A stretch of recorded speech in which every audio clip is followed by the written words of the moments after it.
嘿，大家好，我是有才。今天给大家带来的是自制番茄酱的做法，操作简单无添加，味道真的比外面卖的还要好。一起来看看怎么做的吧。首先我们准备柠檬1个，熟一点的番茄3个，在番茄的顶部画上大范围的十字花刀，这样更利于给番茄去皮。准备砂锅1个，水开后放入番茄，关火焖40秒，然后打开盖子就是这样了，很容易就把番茄的皮取下来了。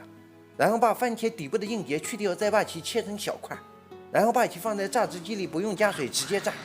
把榨好的番茄汁在锅下吸漏。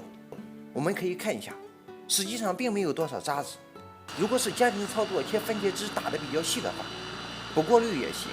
这个榨汁机的容器是600毫升的，榨汁时只能榨400毫升，所以我分了2次把番茄打成汁，然后再把番茄汁放入砂锅中，开始操作。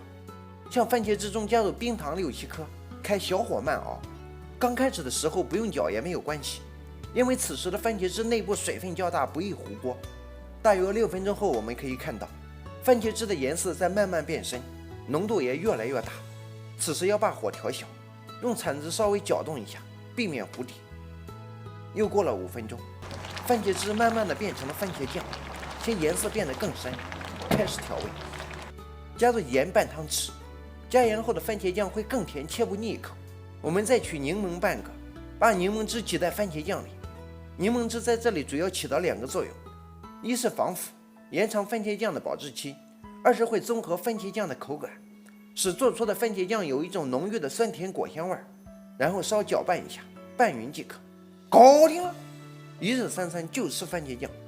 我们再来准备一个无水无油的玻璃瓶，把做好的番茄酱放在玻璃瓶里。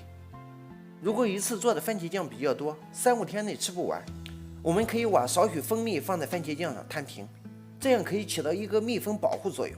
因为蜂蜜本身就具有防腐的作用，所以这么一番骚操作后，番茄酱的保质期可延长至10天左右。